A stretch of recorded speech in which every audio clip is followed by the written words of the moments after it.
contacted by her family, by her grandfather actually, last year. And he's here also. And her name is Emma Sandford. She is 14 years old. She's in the 8th grade at Notice Junior High School. She's been in 4-H since she was 5 years old. She loves horses, has horses. She loves to ride and show her horse, Lily. Today she's going to give us a presentation on the Korean war horse, Sergeant Recoilless. How many of you have ever heard of Sergeant Recoilless? Pretty famous horse, right? She wrote the history of Sergeant Recoilless and gave a presentation last year for a 4-H contest, and she took first place in the state of Idaho.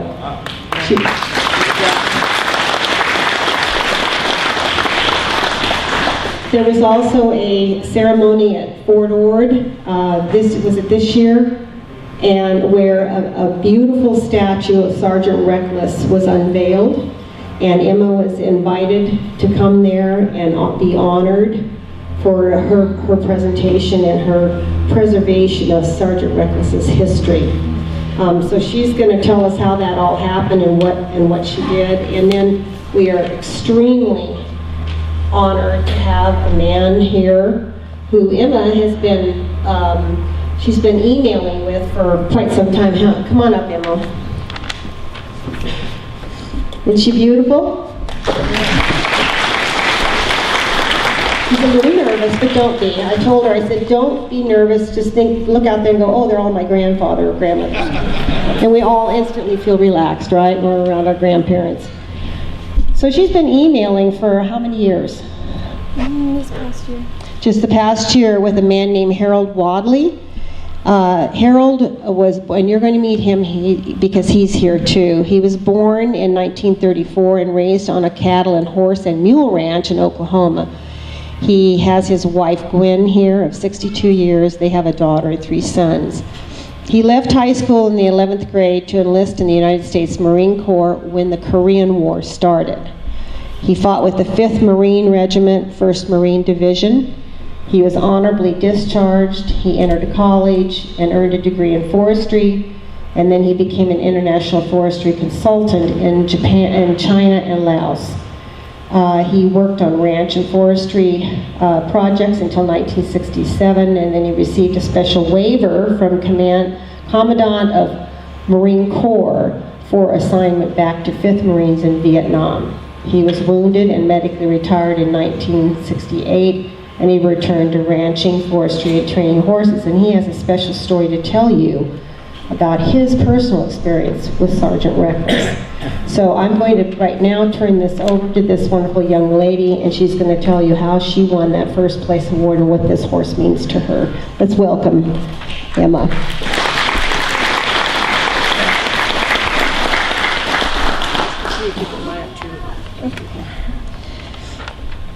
She wasn't a horse, she was a Marine. Hi, my name is Emma Sandford, and I am 14 years old.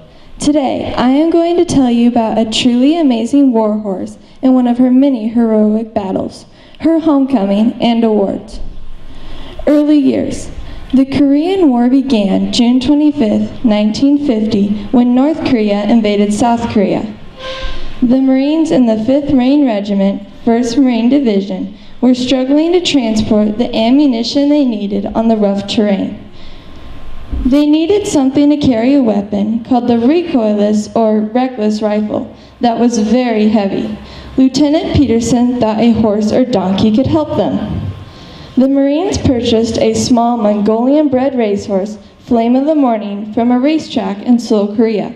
Flame of the Morning's characteristics are she's a sorrel with a blaze, 3 white socks, she weighed 800 pounds and is 13.1 hands high. What would they call her? Reckless. Let's call her Reckless, a Marine shouted. The name was perfect. It was the platoon's radio call sign and the nickname for the recoilless rifle they used. Life as a Marine. First thing first, Recoilless was sent to hoof camp for specialized training. Technical Sergeant Joe Latham, who was experienced with horses, and Private First Class Monroe Coleman, who was raised on a ranch in Utah, would be her primary companions. They built her own bunker and welcomed her to camp with a dinner inside a tent. Latham put lots of hard work into training her. And he gained her trust. Recoilless was taught to lie down, kneel or crawl to a shallow bunker or under barbed wire fences. They also taught her to run to her bunker for shelter when there is enemy fire by yelling, "Incoming!" She was so smart she learned to understand arm gestures for all of these commands.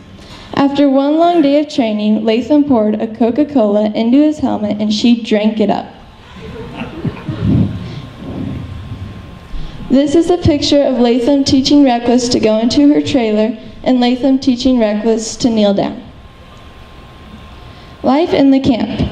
Recoilless was allowed in the tents to come and go as she pleased. She enjoyed food, especially beer served in the bar in the mess tent, Coke, cake, flowers, candy, peanut butter, scrambled eggs with no salt or pepper, milk, and coffee.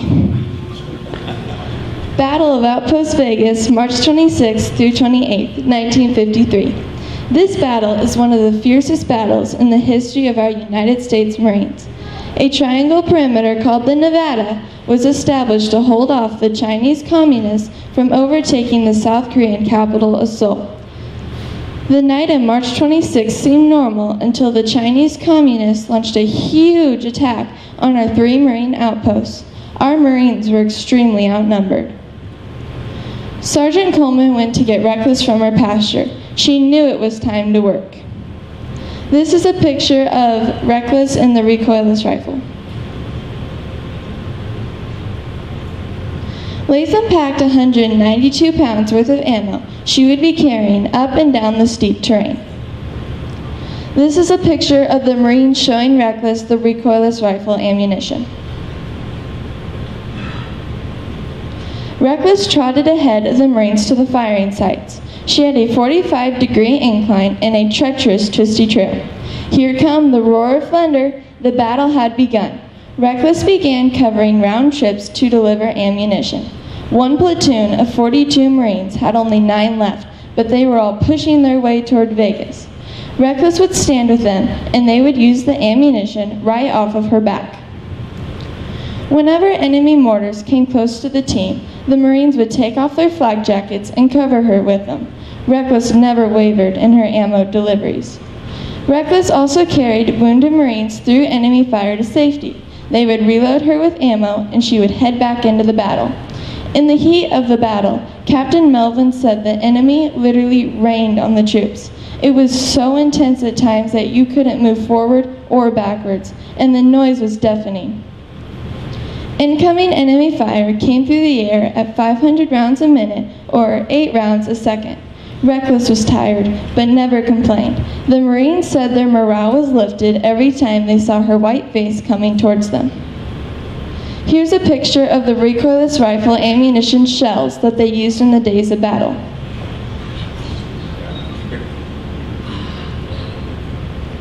It's impossible to say how many lives her devotion to duty saved over those final harrowing days of March 1953. Wadley put it best, "I never thought she would survive. I figured she'd end up dead, but there was an angel riding that little mare's back every time she went up and down Vegas. No doubt about it." From Sergeant Recoilless, America's Warhorse. Second day of Battle of Nevada Outpost. Marine aircraft started dropping bombs that aided them in gaining control of Outpost Vegas. And by night, after losing at least 4,000 men, the Chinese finally surrendered. Recoilless the hero. On her best day, Recoilless made 51 round trips carrying 5 tons of explosives through the battlefields and treacherous terrain. No horse, before or since, has come close to such selfless acts of bravery. She was a horse truly worthy of the United States Marines. Robin Hutton, Sergeant Recoilless, America's Warhorse. Here's a picture of Recoilless and the Marines that she served with.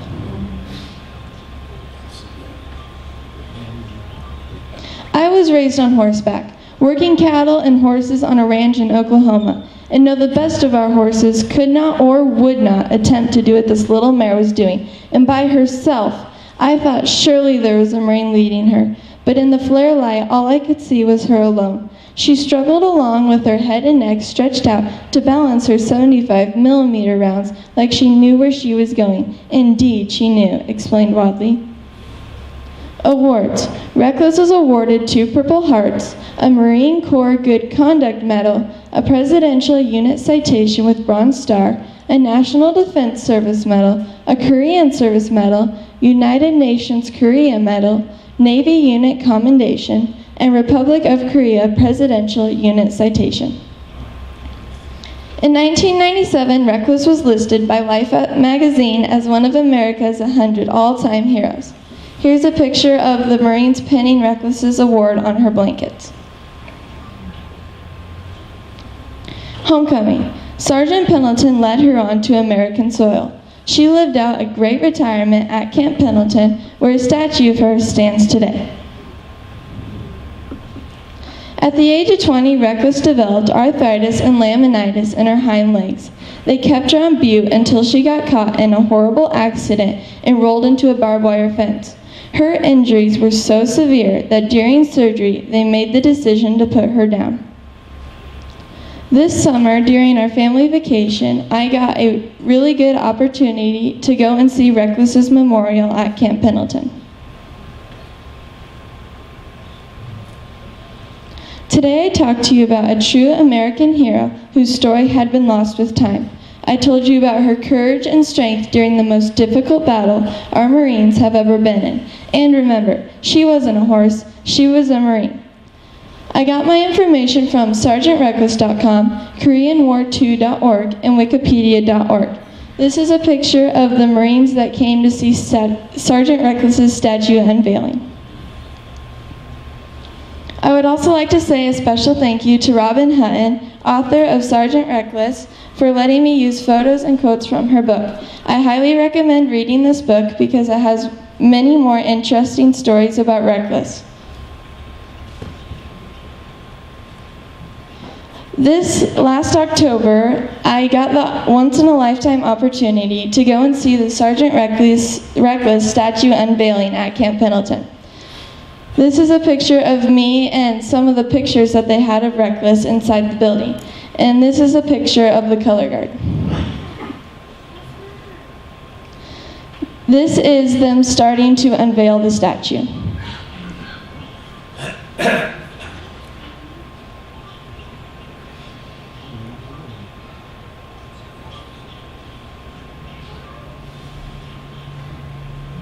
This is a picture of Robin Hutton giving her speech with Sergeant Reckless. This is a picture of Sergeant Reckless's eye, and they made it so that when you walked around the statue, that the sun would reflect off of it, so it looked like the eye was following you.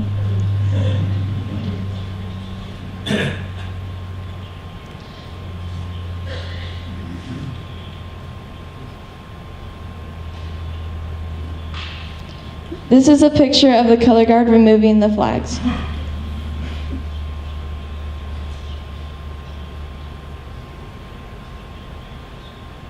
This is Robin Hutton, this is Jocelyn Russell giving her speech, and she was the artist that made the statue.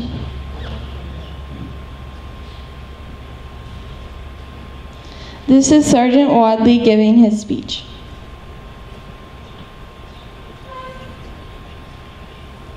This is them handing out awards in front of the statue.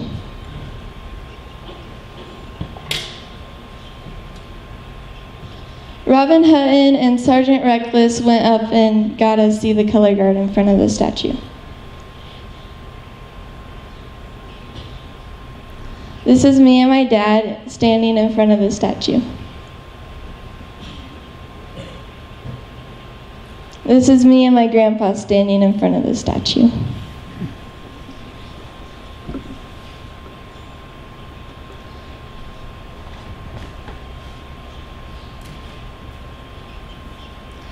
I would like to give a very special thank you to Sergeant Harold Wadley and his wife Gwen. They drove here from St. Marie's to support me today. Sergeant Wadley has become a very dear friend to me.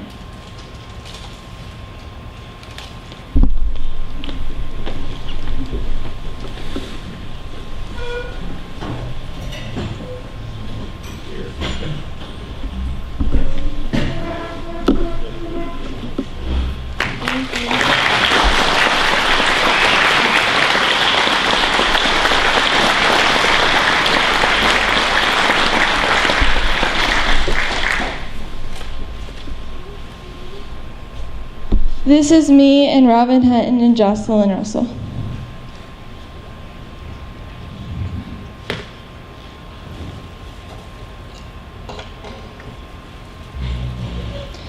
And for Sergeant Reckless, they actually made a special coin for her, and you can come and look at this after I'm done, or after the thing's over.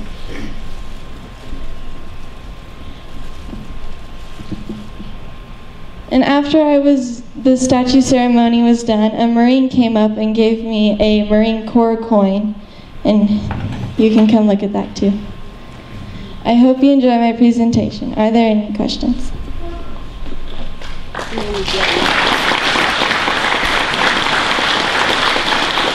Was that incredible? So again, how many of you knew about Sergeant Reckless or had heard of Sergeant Reckless? Wow. Could we have Sergeant Wadley come up, please? He's going to say a few words about Sergeant Reckless, and I think he has something to say to Emma also.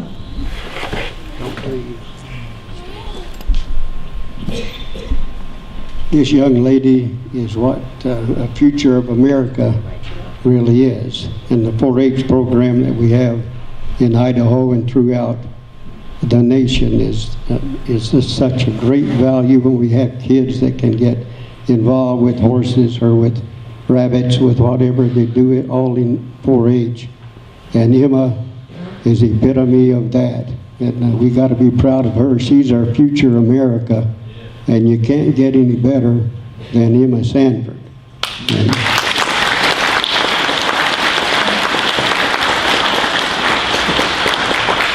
And a few words about that little mare. Like Emma's program had, I never thought she would ever see daylight again, because most of us were sort of in doubt about what the next day was going to be, much less through the night. And the amount of incoming, of course a lot of you guys are familiar with that too, but the rounds, the 500 rounds per minute was clocked by the counter-mortar radar unit, and then their screen went blank. They didn't know how many more there was, but those of us that were in the assault, I was not in the 75 Recoilless rifle bunch. I was in the assault team, and a lot of time the artillery fire and the mortar fire in our outgoing would collide, and it was like 4th of July, above you then when they would detonate. And the amount of fire that came in moved. We had 6-foot trenches. It's sort of like the trench warfare of World War I in Europe, around Outpost Reno and Vegas. We had about 100 yards of circular trench around with kind of one cave that we had. The cave was to pull our dead and wounded into, and then we would get in the cave and call artillery down on top of it, trying to blow the enemy off, and hoping that it worked. But in my experiences, generally the caves half collapsed, and we lost all of the Marines, including one good buddy off of Reno. It was 1,700 yards out in front of the MLR. Vegas was 1,300 yards out from the MLR, so you could get quickly surrounded, which was generally the enemy tactic.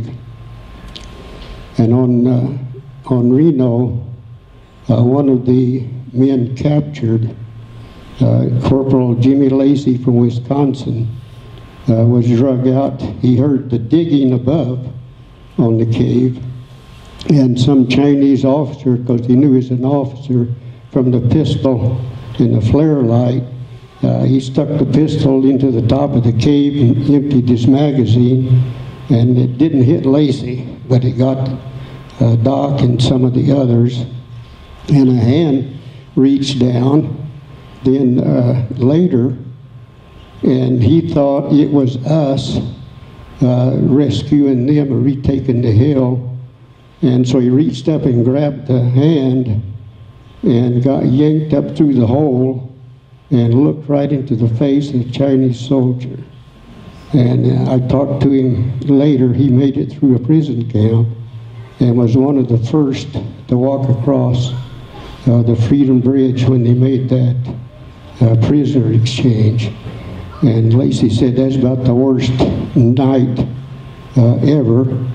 But for those we lost in that, of course, some of them I still visit with, talk by telephone.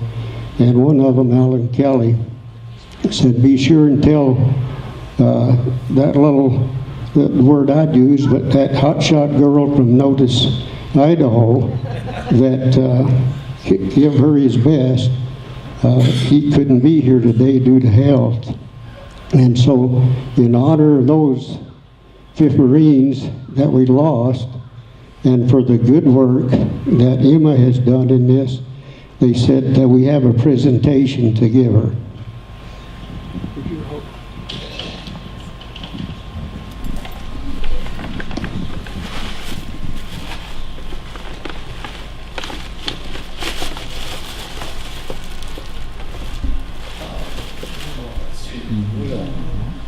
Hoorah!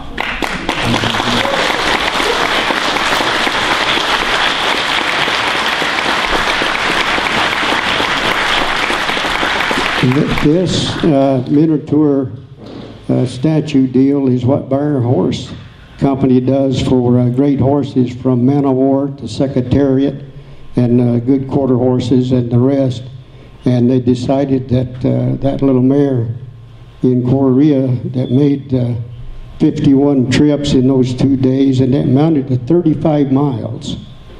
And like I say, I look back to one night and she was just silhouetted in the flare light, and by herself, she made most of those trips by herself. The Marine that was supposed to be leading her out of the 75 gun team had been hit, and he could no longer do that. And yet she knew where their 3 rifles fired, 375s fired, and they would have to move, of course, because the Chinese would pick up on the back blast and the dust.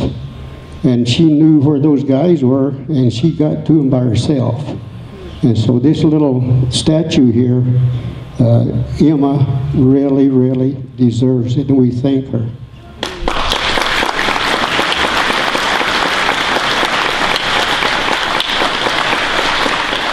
Thank you, sir. Do we have questions? Anyone have a question of Emma or the sergeant? I'd like to know, Emma, how you picked Sergeant Recoilless. How did you find out about that in your project? Well, my mom, she thought that it would be pretty cool to do a presentation on a war horse. And so we looked up some war horses, and I saw Sergeant Recoilless. And so I just started reading more and more about her. And then I got more and more interested. So I was like, I'll just do that for my presentation. Do you feel like you really know her? Yeah. She became real to you, didn't she? Yeah, she became real. I'd like to have your family come up so we can all say hello and welcome them too. They've come from a bit of a distance. Yeah, come on up. The whole family, please. We have to give them credit for raising such an incredible young woman.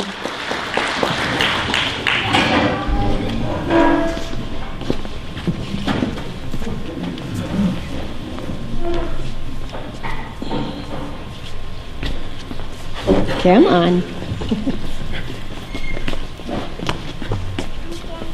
Well, we want to thank you, all of you, for coming today, for certainly for Wes for calling me and saying that he felt that maybe all of you would enjoy hearing this story, and we have enjoyed it tremendously.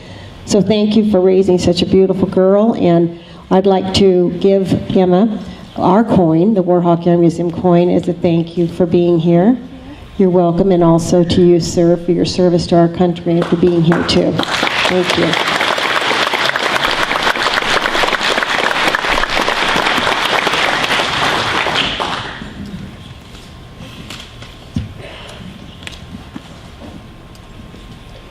This book by Robin Hutton that was pictured, and he's one of the 4 of us that got together to get this recognition done. But I want to alert you, there's 2 other books written. One has the racehorse, Sergeant Reckless, and I forget that the other will have Sergeant Reckless in it. One of them by a renowned international Pulitzer Prize book writer named Tom Clavin. If you see it, burn it. Because the book, he quotes me and Master Sergeant Billy Jensen and some of the other guys that went through that and never talked to any of us. And a lot of his so-called facts are wrong. He said that the Marines had to sneak Sergeant Reckless out of Korea in a helicopter. Well, in Korea, we didn't have a helicopter big enough to carry a mare. They were all of the medevac bulb stuff that you guys recall.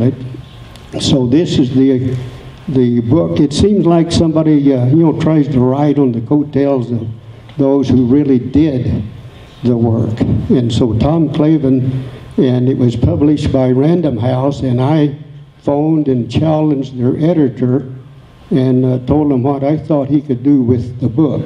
And so I haven't heard any more about it. Thank you. And that's from a true Marine. This is the sergeant's wife, by the way. You should have come up too. Well, I really want to recognize her 4-H leader. Oh, awesome, her 4-H leader.